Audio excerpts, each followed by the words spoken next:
Hello, and welcome to Investment News TV. My name is Andy Burt. We are excited to welcome Mike Bisaro, President and CEO of Straightline, to the Investment News Hot List 2025. For over 2 decades, Mike has been helping individuals, families, and institutions achieve their financial goals while setting high standards for fiduciary responsibility and client education. And since acquiring Straightline in 2020, Mike has continued to lead with integrity and innovation, making a lasting impact on both his clients and the broader wealth management industry. Mike, congratulations on this well-deserved recognition. Thank you, Andy. Appreciate that very much. Mike, you've been with Straightline since 2004 and eventually acquired the firm in 2020. I'd love to know what inspired you to take on this ownership role, and how has that transition shaped your approach to leadership?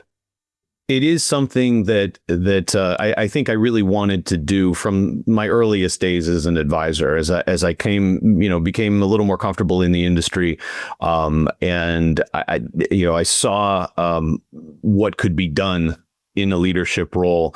And yes, the ownership part of it was something that developed over time, but it was something that I was always very interested in. So, when it comes to the leadership, I've always been very fortunate to be surrounded by a lot of senior leaders in many different industries. And I've really enjoyed learning from them. I'd like to kind of think that I'm a student of people. And most people are very willing to pass along their knowledge and pass along their wisdom. And so I did everything I could to try and gain that, as I still do. So, and it's something even in our industry, a lot of the folks that we work with are in different kinds of leadership roles, and we learn from our clients as well.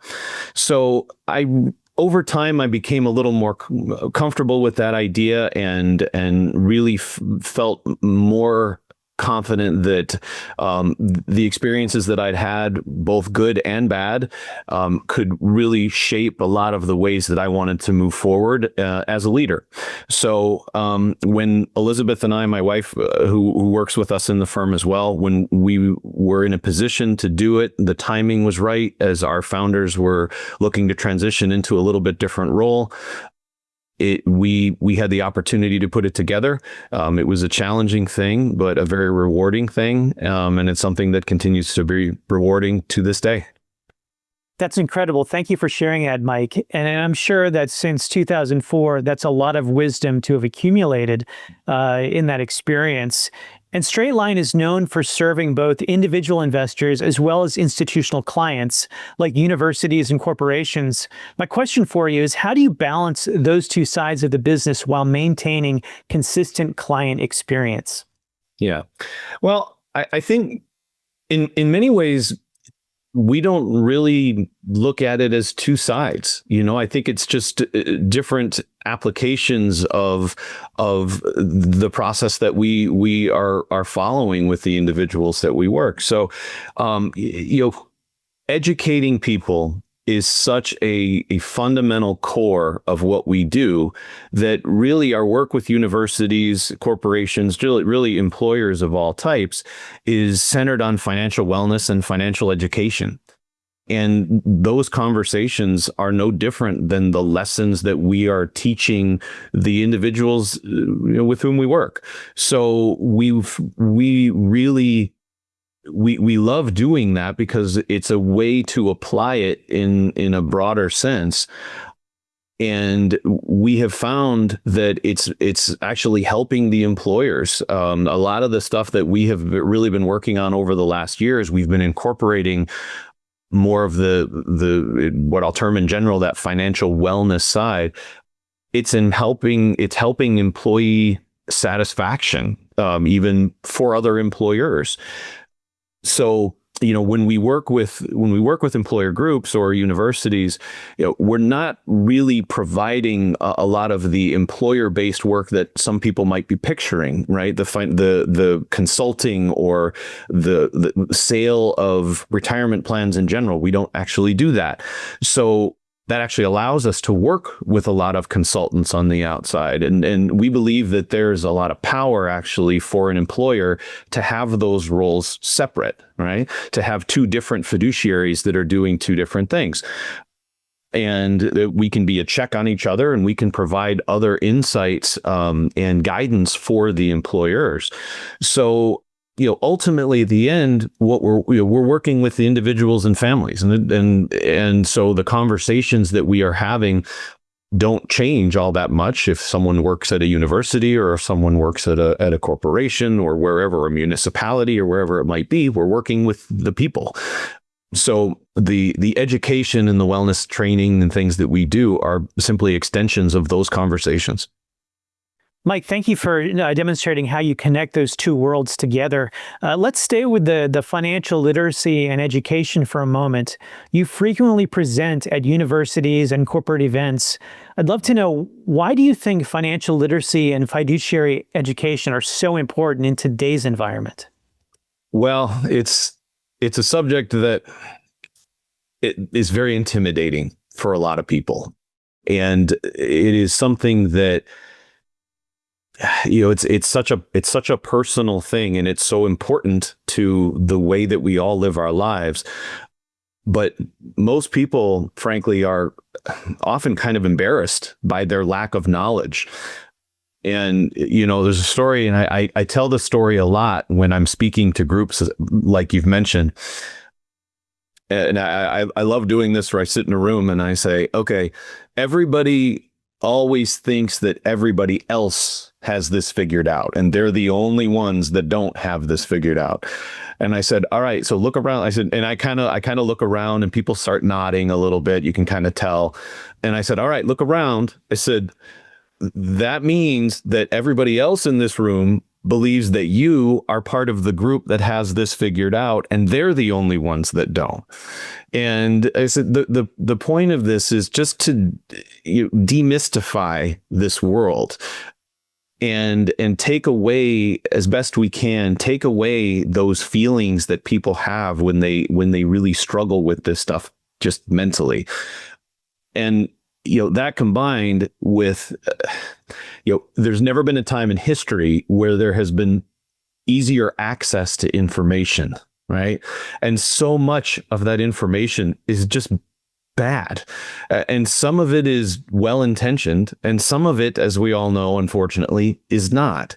And so we believe that, I'll use that same word again, by demystifying some of these things, we believe that it creates happier, more confident, more resilient people that are really much better equipped to deal with the inevitable ups and downs of markets, of their own financial situation. And it's just I believe a good advisor is a teacher. Right. And so many times people will call and ask questions, and you realize that they're asking a question, but you can kind of tell that maybe they don't actually understand all of the concepts behind that question. So we tend to say things like, okay, well, we have to break this down a little bit. Let's talk about this, and let's talk about this. And then you come back to the answer. And it's better than just giving them the quick answer and the information, because it deepens that understanding. So, that's really it. We really aim to just to decrease that intimidation factor that is just so prevalent out there. Thank you for demonstrating the importance of that long-term trust. And I wanted to just quickly highlight, you've been recognized 13 times as a 5-star wealth manager. So what do you believe are the key ingredients to earning long-term trust and success in client relationships? Yeah, I mean, there's so many factors, but I guess to break it down just a little bit, communication and personal connections. And, a lot of people think being an advisor is just about, financial expertise or math skills. And, of course you need the expertise, and you have to be able to speak the language. But as I've already said, this is an enormously emotional concept to a lot of people. It is deeply personal. We are, in many cases, we are therapists as much as you are an investment advisor. And people talk to us about things that they don't talk to very many people about. And we are in a position where we have to ask questions and discuss subjects that we are all taught in decent society that you're not really supposed to speak about. We have to talk about income. We have to talk about asset levels. We have to talk about their family situation, sometimes their choices, their legacy or estate choices. And sometimes you're doing that in the first conversation, maybe the second conversation that you ever have with people. And so you have to establish that safe place of trust and caring, and you have to do it immediately and nurture it over time to build and maintain those relationships. And again, to tie this back to the wellness issue, I think a lot of advisors are trained and just have a history of looking at the long term, right? We all talk about that. We all talk about how important that is. But the importance of the day-to-day stresses that are often overlooked by a lot of advisors, and being a resource for people at all different points in their financial journey, and being able to answer questions that may not be about an account management issue or may not be about a wealth planning issue, but really help with that foundation of the advisor as a guide, as a teacher. It really sets the foundation for all of those long-term goals and for nurturing those longer-term relationships. Thank you, Mike. And you've talked about this long-term journey, but things are constantly shifting in the industry. So with your background as an accredited investment fiduciary, how do you see the fiduciary standard evolving as technology and regulation continue to reshape the financial services landscape? It's a great question. And we spend an enormous amount of time on the evolving, regulatory and compliance landscape. And I could go on for hours on just that one subject, but I'm pretty sure very few people would be awake at the end, so I'm not going to do that. But, at its core, being a fiduciary means being, really providing guidance that puts your client's interests first, right? And there's no technology or regulation that ultimately changes that. But you are absolutely right. We are at a point in the history of the industry where things are changing perhaps faster than they ever have. And new tools, new technologies, new products, whatever it might be, are being introduced at a speed that has really not been experienced before. And it puts a little more pressure on advisors and regulators to keep up with that pace, to understand how these things are, can be delivered in a fiduciary way, or if these things can be delivered in a fiduciary way. And many times the answer is not really. So, we believe that the concept is really more about financial stewardship. Our chief growth officer, Rob Rickey, talks about this concept all the time, and we believe that this idea of stewardship is a broader, a voluntary concept that goes almost a bit beyond fiduciary, but it's just acting with moral and ethical principles to really protect and promote the long-term well-being of people. And I think that if that is really at your core, then it's something that really guides you in all aspects of this. But even as technology continues to reshape everything that we've been doing. Thanks, Mike. I appreciate that holistic perspective. For my last question, let's look to the future a bit. As a 2025 Investment News Hot List honoree, what excites you the most about the future of the advisory profession? And what advice would you share to the next generation of financial advisors who are looking to make their mark? Yeah, I appreciate this question very much because it's one of my favorite things to talk about. And what excites me about the industry is just some of the new technologies that are being applied to our industry that I think are just going to provide enormous operational advantages. I just came back from a conference focused on AI in the investment world, and some people are very scared of that, and I understand why, and it can be scary and intimidating. And I think some people are looking at it that, oh, is it going to replace advisors? And the answer I think is absolutely not. In fact, I think it makes the role of an advisor more important. But bringing in some of these new technologies will help enormously. And I think that one of the ultimate ironies of all of this new technology is that it's going to free up advisors' time and capacity to do the lowest tech thing that we do, which is speak to people and meet with people and spend time with people.